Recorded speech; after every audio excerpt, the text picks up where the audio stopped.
श्रीमंत आहे आपल्याला अडचण येणार नाही, फक्त एका विचाराने राहण्याचं सांगणे. कारण का आता येणाऱ्या कालावधीमध्ये निवडणूक समोर डोळ्यासमोर धरून तुमच्यात वाद लावायला सुरुवात करतील.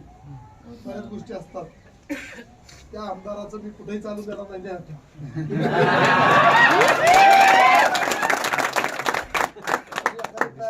पोलीस स्टेशनला करून पडल्यानंतर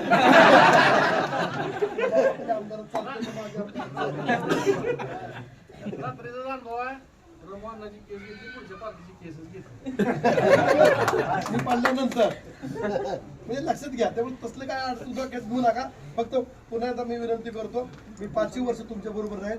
आठवड्यातले 1-2 दिवस मी मतदारसंघात असेल, मुंबईला बी असेल. ज्या पद्धतीने आहे पहिले त्या पद्धतीने काम आपले होत राहतील. फक्त विकास निधी हा नाही, माणसाला मनोधैर्य देणं गरजेचं आहे, माणसाच्या अडीअडचणीला जाणं गरजेचं आहे. आणि आरोग्याची कामं सुद्धा